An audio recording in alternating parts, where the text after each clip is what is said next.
Media செய்திகள். இன்றைய தலைப்புச் செய்திகள். சைபர் குற்றத்தில் தொடர்பு உள்ளதாக கூறி வாழைக்குளம் நபரிடம் ரூபாய் 32 லட்சம் நூதான மோசடி குறித்து போலீசார் விசாரித்து வருகின்றனர். தமிழக தேர்தலை முன்னிட்டு புதுச்சேரியில் 3 நாட்களுக்கு மதுக்கடைகள் மூடப்பட்டன. வில்லியனூர் அருள்மிகு ஸ்ரீ முத்தாலவாளி மாரியம்மன் ஆலய சடல் பிரமோற்சவத்தை முன்னிட்டு கொடியேற்றம் விழா நடைபெற்றது. சுட்டெரிக்கும் கோடையில் இருந்து தற்காத்துக் கொள்ளும் வழிமுறைகளை சுகாதாரத்துறை வெளியிட்டு எச்சரித்துள்ளது. இது குறித்து சுகாதாரத்துறை இயக்குனர் செவ்வேல் வெளியிட்டுள்ள அறிக்கையில், புதுச்சேரியில் கோடைக்கால வெப்பம் தற்போதைய உச்சத்தை எட்ட தொடங்கியுள்ளது. இந்த அதீத வெப்பம் காரணமாக பல்வேறு தொற்று நோய்கள் மற்றும் உடல்நல கோளாறுகள் ஏற்பட வாய்ப்புள்ளது. கோடைக்கால நோய்களை எதிர்கொள்ள தேவையான அனைத்து மருந்துகளும் சிகிச்சை வசதிகளும் புதுச்சேரியில் உள்ள அரசு மருத்துவமனைகள் மற்றும் ஆரம்ப சுகாதார நிலையங்களில் தயார் நிலையில் வைக்கப்பட்டுள்ளன. பாதிப்பு அறிகுறிகள் தென்பட்டால் சுய மருத்துவம் செய்து கொள்ளாமல் உடனடியாக அருகில் உள்ள அரசு மருத்துவ மையத்தை அணுகலாம். நினைவில் கொள்ளுங்கள், வருமுன் காப்பதே சிறந்தது. போதிய நீர் அருந்துவோம், பாதுகாப்பான உணவை உண்போம், கோடையை வெல்வோம் என குறிப்பிடப்பட்டுள்ளது. புதுச்சேரி பள்ளி கல்வித்துறை இயக்குனர் லட்சத்தீவுக்கு மாற்றம் செய்யப்பட்டுள்ளார். புதுச்சேரி பள்ளி கல்வித்துறையின் இயக்குனரான சிவகுமார் IAS அதிகாரியாக பதவி உயர்வு பெற்றார். இவர் லட்சத்தீவுக்கு மாற்றப்பட்டார். இதற்கிடையே சிவகுமாரை புதுச்சேரி பள்ளி கல்வித்துறையின் இயக்குனர் பொறுப்பிலிருந்து விடுவிக்க கவர்னர் கைலாஷ்நாதன் பரிந்துரை செய்திருந்தார். அதன் பேரில் புதுச்சேரி தலைமை செயலாளர் சரத் சவுகான் இதற்கான உத்தரவை பிறப்பித்துள்ளார். புதுவை தமிழ்ச் சங்கத்தில் அமைந்துள்ள திருவள்ளுவர் சிலைக்கு மணக்குள விநாயகர் கல்வி குழுமத்தின் தலைவர் தனசேகரன் பங்கேற்று திருவள்ளுவர் சிலைக்கு மாலை அணிவித்து மரியாதை செலுத்தினார். புதுச்சேரி தமிழ் சங்க வளாகத்தில் உள்ள திருவள்ளுவர் சிலைக்கு மாலை அணிவித்து திருக்குறள் கூறும் நிகழ்ச்சி நடந்தது. நிகழ்ச்சிக்கு சங்க தலைவர் முத்து தலைமை தங்கினார். செயலர் சீனு மோகன்தாஸ் வரவேற்றார். மணக்குள விநாயகர் கல்வி குழுமத்தின் தலைவர் தனசேகரன் பங்கேற்று திருவள்ளுவர் சிலைக்கு மாலை அணிவித்து திருக்குறள் கூறும் நிகழ்ச்சியினை துவக்கி வைத்தார். இதில் பங்கேற்று திருக்குறள் கூறிய நியூலேண்ட் உயர்நிலைப்பள்ளி மாணவர்களுக்கு திருக்குறள் புத்தகம் வழங்கப்பட்டது. சங்க பொருளாளர் அருள் செல்வம், துணைத் தலைவர் திருநாவுக்கரசு, சுயநிதி பள்ளி கூட்டமைப்பின் தலைவர் ரங்கநாதன், பொறிஞர் பாலசுப்ரமணியன், ஆட்சிக்குழு உறுப்பினர்கள் சுரேஷ்குமார், சிவேந்திரன், ஆனந்தராசன், நியூலேண்ட் உயர்நிலைப்பள்ளி ஆசிரியர்கள் காயத்ரி, புவனேஷ், லிபிகா மற்றும் 200க்கும் மேற்பட்ட மாணவ மாணவியர் பங்கேற்றனர். புதுவை மாநில பாஜக பொறுப்பாளர் நிர்மல்குமார் சுரானா பூரண நலம் பெற வேண்டி பாஜக ஆன்மீக பிரிவு சார்பில் சிருங்கேரி சாரதாம்பாள் ஆலயத்தில் சிறப்பு பூஜை நடைபெற்றது. புதுச்சேரி பாஜக ஆலயம் மற்றும் ஆன்மீக பிரிவு சார்பில் புதுவை மாநில பாஜக பொறுப்பாளர் நிர்மல்குமார் பூரண நலம் பெற வேண்டியும் என்டி கூட்டணி வேட்பாளராக வெற்றி பெறவும் மகா யாகம் எல்லைப்பிள்ளைச்சாவடி பகுதியில் அமைந்துள்ள ஸ்ரீ சிருங்கேரி சாரதாம்பாள் ஆலயத்தில் நடைபெற்றது. பாஜக ஆன்மீக பிரிவு மாநில தலைவர் சாய் சுதாகர் தலைமையில் நடைபெற்ற நிகழ்ச்சியில் சிறப்பு அழைப்பாளராக மாநில தலைவர் ராமலிங்கம் யாகத்தில் கலந்து கொண்டு வழிபட்டார். மேலும் ஜகத்குரு ஸ்ரீ ஆதிசங்கர் ஜெயந்தி தமிழ் நாள்காட்டியை மாநில தலைவர் ராமலிங்கம் வெளியிட்டார். அதனைத் தொடர்ந்து ஆதிசங்கர ஜெயந்தி விழாவை முன்னிட்டு ஜெயராம் திருமண மண்டபத்தில் தர்ம சம்ரக்ஷணா சமிதி மற்றும் 1500 நபர்களுக்கு மேலாக பாராயணம் செய்யப்பட்டது. இந்த நிகழ்ச்சியில் மாநில இணைய அமைப்பாளர் சரவணன் குருக்கள், அனைத்து ஆலய அர்ச்சகர் சங்கத்தின் நிர்வாகிகள், புரோகிதர் மற்றும் பிரமாண நலச்சங்கத்தினர் உட்பட பலர் கலந்து கொண்டனர். புதுச்சேரியில் மாநில அளவில் நடைபெற்ற கபடி போட்டியில் முதல் பரிசு பெற்று பெருத்தலைவர் காமராஜர் கலைக்கல்லூரி மாணவர்கள் சாதனை படைத்துள்ளனர். புதுச்சேரி தொழில்நுட்ப கல்லூரி சார்பில் ஏப்ரல் 17, 18 என 2 நாட்கள் நடைபெற்ற கபடி போட்டியில் மாநில அளவில் 20க்கும் மேற்பட்ட கபடி வீரர்கள் கலந்து கொண்டு விளையாடிய இந்த போட்டியில் கலைத்தீர்த்தால்குப்பம் பெருந்தலைவர் காமராஜர் கலைக்கல்லூரி மாணவர்கள் முதல் பரிசு பெற்றனர்.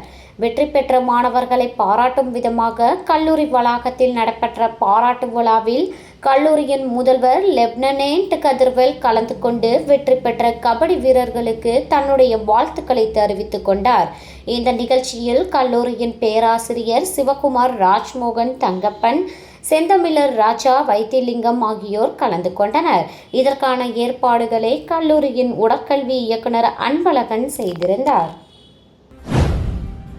பாவேந்தர் பாரதிதாசன் நினைவு தினத்தை ஒட்டி அவரது சிலைக்கு முதலமைச்சர் ரங்கசாமி மாலை அணிவித்து மரியாதை செலுத்தினார்.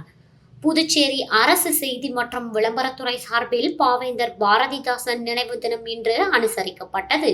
இதனையொட்டி பாரதி பூங்காவில் உள்ள அவரது சிலைக்கு முதலமைச்சர் ரங்கசாமி, அமைச்சர் லட்சுமி நாராயணன், துணை சபாநாயகர் ராஜவேலு, சட்டமன்ற உறுப்பினர்கள் ஆறுமுகம், ரமேஷ், பாஸ்கர் என்கிற தட்சிணாமூர்த்தி ஆகியோர் மாலை அணிவித்து மரியாதை செலுத்தினார்கள்.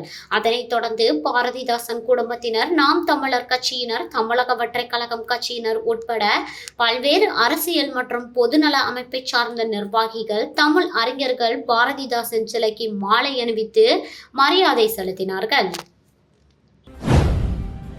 பண்ருட்டி தொகுதி விசிக வேட்பாளர் அப்துல் ரகுமானை ஆதரித்து நெல்லிக்குப்பத்தில் நகர் மன்ற தலைவர் ஜெயந்தி ராதாகிருஷ்ணன் தலைமையில் 1000க்கும் மேற்பட்டோர் இருசக்கர வாகனத்தில் பேரணியாக சென்று வாக்கு சேகரித்தனர். 2026ஆம் ஆண்டிற்கான தமிழக சட்டப்பேரவைத் தேர்தல் வருகின்ற ஏப்ரல் 23ஆம் தேதி நாளை மறுதினம் நடைபெற உள்ளது. இதனையொட்டி பண்ருட்டி சட்டமன்ற தொகுதியில் திமுக தலைமையிலான மதச்சார்பற்ற முற்போக்கு கூட்டணியின் விடுதலை சிறுத்தைகள் கட்சியின் வேட்பாளர் அப்துல் ரகுமான் பானை சின்னத்தில் போட்டியிடுகிறார். அதன்படி வேட்பாளர் அப்துல் ரகுமான் இறுதிக்கட்ட தீவிர பிரச்சாரத்தில் ஈடுபட்டு வரும் நிலையில் நெல்லிக்குப்பம் நகர் மன்ற தலைவர் ஜெயந்தி ராதாகிருஷ்ணன் தலைமையில் கடலூர் தொகுதி எம்பி விஷ்ணு பிரசாத், திமுக தலைமை பொதுக்குழு உறுப்பினரும் தமிழ்நாடு திரைப்பட தயாரிப்பாளர்கள் சங்க செயலாளர் ராதாகிருஷ்ணன் முன்னிலையில் 1000க்கும் மேற்பட்ட இருசக்கர வாகனங்களில் பேரணியாக அணிவகுத்து சென்று பானை சின்னத்திற்கு தீவிர வாக்கு சேகரிப்பில் ஈடுபட்டனர். நெல்லிக்குப்பம் பதிவுத்துறை அலுவலகத்தில் தொடங்கிய பேரணி நெல்லிக்குப்பம் நகர் எல்லைப் பகுதி வரை சுமார் 5 கிலோமீட்டர் சென்று முடிவடைந்தது. இந்த நிகழ்வில் விடுதலை சிறுத்தைகள் கட்சி, கம்யூனிஸ்ட், தேமுதிக உள்ளிட்ட கூட்டணி கட்சி நிர்வாகிகள் பலர் கலந்து கொண்டனர்.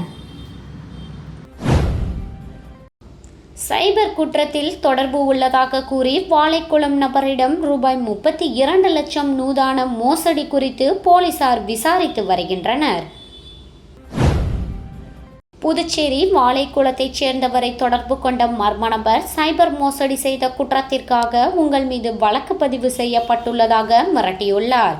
சிறிது நேரத்தில் வாட்ஸ்அப் மூலம் தொடர்பு கொண்ட மற்றொரு மர்ம நபர் மும்பை போலீஸ் அதிகாரி போல் பேசி, உங்கள் மீது பதியப்பட்டுள்ள வழக்கிலிருந்து விடுவிக்க வேண்டுமென்றால் குறிப்பிட்ட தொகையை செலுத்த வேண்டும் என கூறியுள்ளார். இதை நம்பி மர்ம நபர் தெரிவித்த வங்கி கணக்கிற்கு பல்வேறு தவணைகளாக ரூபாய் 32,25,000 செலுத்தியுள்ளார். அதன் பிறகே ஆன்லைன் மோசடி கும்பலிடம் ஏமாந்து பணத்தை இழந்தது தெரிய வந்தது. இதேபோல் லாஸ்பேட்டையைச் சேர்ந்தவர் போலி ஆன்லைன் வர்த்தகத்தில் ரூபாய் 21,000 முதலீடு செய்து ஏமாந்துள்ளார். இது குறித்து புகார்களின் பேரில் புதுச்சேரி சைபர் கிரைம் போலீசார் வழக்கு பதிந்து விசாரித்து வருகின்றனர்.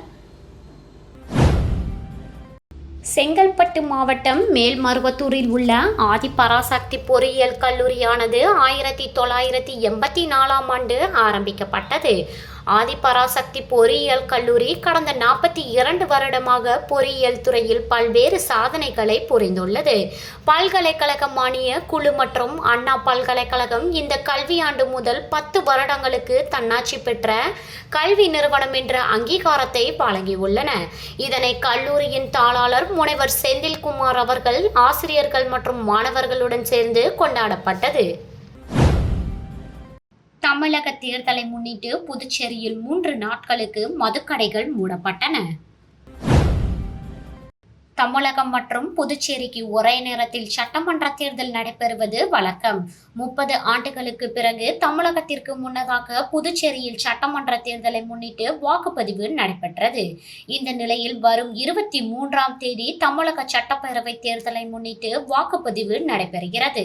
இதன் காரணமாக மதுபான நடமாட்டத்தை தடுக்கும் வகையில் தமிழகத்தை ஒட்டியுள்ள புதுச்சேரி மாநிலத்தில் இன்று முதல் 3 நாட்களுக்கு அனைத்து விதமான மதுக்கடைகளில் மூட அரசு உத்தரவு பிறப்பித்துள்ளது. அதன் தொடர்ச்சியாக புதுச்சேரியில் இன்று முதல் வரும் 23ஆம் தேதி வரை அனைத்து மதுக்கடைகளும் மூடப்பட்டன. பல்வேறு மதுக்கடைகளுக்கு கலால் துறையினர் சீல் வைத்தனர். மேலும் கண்காணிப்பு கேமராக்கள் மூலம் மதுக்கடைகளை கண்காணித்து வருகின்றனர். கள்ளித்தீர்த்தால்குப்பம் பெருந்தலைவர் காமராஜர் கலைக்கல்லூரியில் 4ஆம் ஆண்டு மாணவர்களுக்கான வேலைவாய்ப்பு வழிகாட்டி நிகழ்ச்சி நடைபெற்றது. இந்த நிகழ்ச்சியில் கல்லூரியின் முதல்வர் லெப்டினன்ட் கதிர்வேல் கலந்து கொண்டு வேலைவாய்ப்பு வழிகாட்டி நிகழ்ச்சியை துவக்கி வைத்தார். இந்த நிகழ்ச்சியில் மாநில மேலாளர் ஆஸ்டின் கலந்து கொண்டு NCS அரசு துறை சார்ந்த திட்டம் குறித்து பேசினார். மாணவர்களுக்கான அரசின் இலவச திட்டங்கள் குறித்து பதிவு செய்ய திட்ட அட்டை வழங்கப்பட்டது. இந்திய அளவில் சுற்றுலாத்துறை மாணவர்களுக்கான வேலைவாய்ப்பு எங்கு உள்ளது, எந்த நிறுவனத்தில் உள்ளது என்பது உள்ளிட்ட பல்வேறு தகவல்களை தெரிந்து கொள்ள இது பயனுள்ளதாக இருந்தது. அதேபோல் தனியார் அமைப்புகளால் TCS, இன்ஃபோசிஸ், HCL மற்றும் ரயில்வே துறையில் வேலைவாய்ப்புகள் குறித்து தெரிந்து கொள்ள வேலைவாய்ப்பு வழிகாட்டி மாணவர்களுக்கு தெரிவிக்கப்பட்டது. இந்த நிகழ்ச்சியில் ஈரம் ஃபவுண்டேஷன் திட்ட அதிகாரி அமர்நாத் கலந்து கொண்டு மாணவர்களுக்கான புதுச்சேரி மாநில அளவில் உள்ள வேலைவாய்ப்புகளை எடுத்து கூறினார். நிகழ்ச்சிக்கான ஏற்பாடுகளை சுற்றுலாத்துறை பேராசிரியர் முனைவர் தங்கப்பன் செய்திருந்தார்.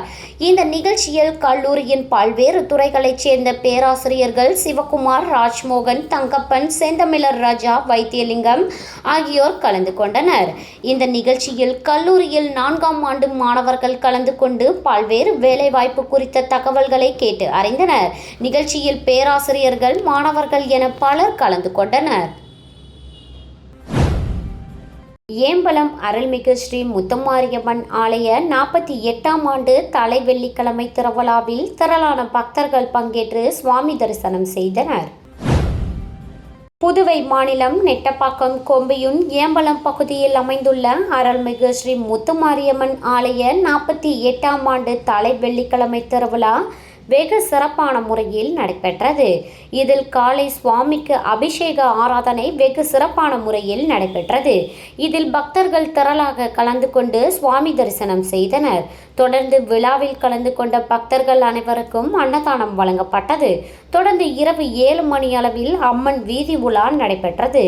நிகழ்ச்சிக்கான ஏற்பாட்டினை தனி அதிகாரி குமரேசன், ஆலய பூசாரி எல்லையப்பன், ஐயப்பன், உபயதாரர்கள் மற்றும் ஏம்பலம் கிராமவாசிகள் வெகு சிறப்பான முறையில் செய்திருந்தனர்.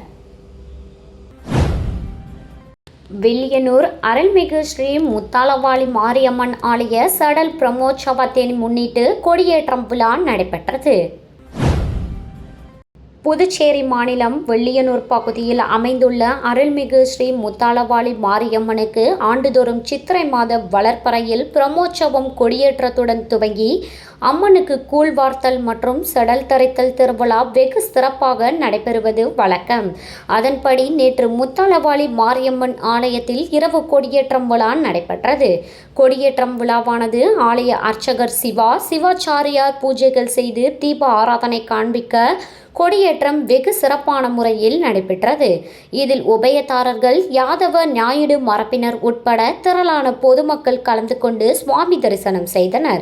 இதனைத் தொடர்ந்து இரவு அம்மன், பரசுராமர், காத்தவராயன் ஆகிய சுவாமிகளின் வீதியுலா மின் அலங்காரத்துடன் வெகு சிறப்பான முறையில் நடைபெற்றது. இதனைத் தொடர்ந்து விழாவில் கலந்து கொண்ட பக்தர்கள் அனைவருக்கும் இரவு அன்னதானம் வழங்கப்பட்டது. நிகழ்ச்சிக்கான ஏற்பாட்டினை திருக்கோவில் நிர்வாக அதிகாரி சரவணன், உற்சவதாரர்கள், யாதவன் நாயுடு மரபினர், அருள்மிகு ஸ்ரீ முத்தாலவாளி மாரியம்மன் ஆலய ஊழியர்கள் மற்றும் வில்லியனூர் ஊர் பொதுமக்கள் வெகு சிறப்பான முறையில் செய்து வருகின்றனர். ஒதியம்பட்டு ஓம் ஸ்ரீ சர்க்குரு மகான் வண்ணார பரதேஸ்வர சுவாமிகள் ஆலயத்தில் விளக்கு பூஜை நடைபெற்றது.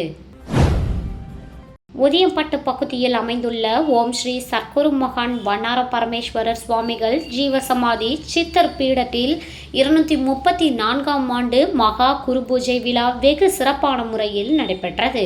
முன்னதாக நேற்று முன்தினம் பால்குடம் எடுத்தல் நிகழ்ச்சியும் அதைத் தொடர்ந்து குரு பூஜை விழாவும் நடைபெற்ற நிலையில் நேற்று மாலை பெண்கள் கலந்து கொண்ட திருவிளக்கு பூஜை மிக சிறப்பான முறையில் நடைபெற்றது.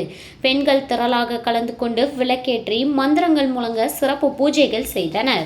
இந்த விளக்கு பூஜை உலக நன்மை, அமைதி மற்றும் குடும்ப நலன் வேண்டி நடத்தப்பட்டது. பக்தர்கள் திருவிளக்கு ஏற்றி அம்மனுக்கு சிறப்பு அர்ச்சனை மற்றும் தீபாராதனை செய்தனர். பூஜை நிறைவில் பக்தர்களுக்கு பிரசாதம் வழங்கப்பட்டது.